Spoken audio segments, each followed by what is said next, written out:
Drama serial ज़ब्त की आने वाली एपिसोड्स बहुत ही इंटरेस्टिंग होने जा रही हैं। ज़ोया ऑन के पास आती है। ऑन उदास और परेशान बैठा होता है। ज़ोया उसे देखते ही अंदाज़ा लगा लेती है कि ऑन भाई आयला की वजह से परेशान है। ज़ोया मुस्कुराते हुए कहती है, ऑन भाई मेरे पास आपकी परेशानी का हल मौजूद है। ये सुनकर ऑन हैरान हो जाता है और पूछता है कैसे। ज़ोया जवाब देती है, आपको सिर्फ मेरा साथ देना होगा। उसके बाद दोनों मिलकर एक मंसूबा बनाते हैं और ऑन काफ़ी खुश हो जाता है। कुछ देर बाद ऑन साकब साहब के पास बैठा होता है। आयला भी वहीं मौजूद होती है। ऑन जानबूझकर आयला को सुनाते हुए कहता है, मम्मू आपकी बेटी मेरे साथ खुश नहीं है, इसीलिए मैंने फ़ैसला किया है कि मैं दूसरी शादी कर लूँ। आखिर मेरी भी एक ज़िंदगी है और मुझे भी अपनी ज़िंदगी अपनी मर्ज़ी से गुजारने का पूरा हक़ है। यह सुनकर साकब साहब कहते हैं, ये तुम्हारी मर्ज़ी है। और मज़ीद कहता है, आप फ़िक्र ना करें, आपकी बेटी खुश रहेगी। साकब साहब सर्द लहजे में जवाब देते हैं, जो तुम्हारा दिल चाहे करो, मैं तुम्हें नहीं रोकूंगा। वैसे भी मेरी बेटी अब इस काबिल नहीं रही कि उसके बारे में कोई सोच समझ कर कोई फ़ैसले किए जाएं।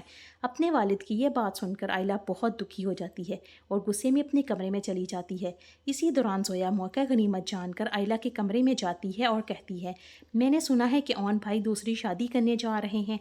आयला गुस्से से कहती है, वो जो चाहे करें, मुझे उससे कोई फ़र्क नहीं पड़ता।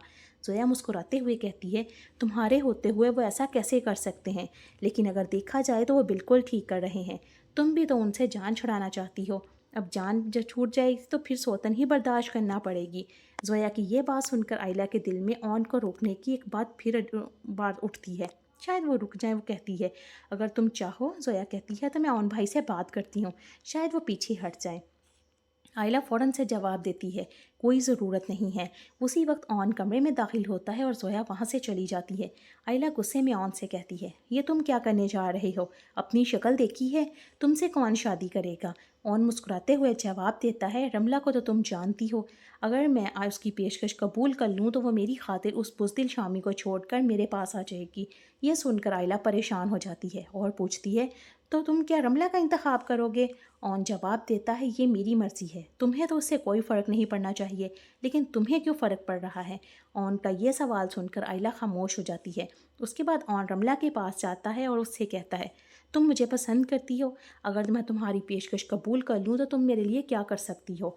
रमला फ़ौरन ऑन का हाथ पकड़ लेती है और कहती है, मैं तुम्हारे लिए शामी को छोड़कर तुम्हारे पास आ जाऊँगी। ऑन कहता है, अगर तुम यही बात आयला के सामने कह दो तो मैं तुम्हारे बारे में सोच सकता हूँ। रमला फ़ौरन ऑन की बातों में आ जाती है और सीधी आयला के कमरे में आ जाती है। रमला आयला से कहती है, पता नहीं ऑन पर ऐसा क्या जादू हो गया है कि वो अचानक मुझ पर फ़िदा हो गया है। लगता है मेरी तो किस्मत ही खुल गई है। रमला की ये बातें सुनकर आयला मज़ीद परेशान हो जाती है। ऐसे मौके पर ज़ोया एक बार फिर आयला के पास आती है और कहती है, तुम्हारे पास अभी भी वक्त है, ऑन भाई की मोहब्बत तुम्हारे लिए बहुत अजीज़ है, तुम उसको क्यों नहीं रोक लेती। एक दफ़ा तो ऑन भाई पर यकीन करके देखो।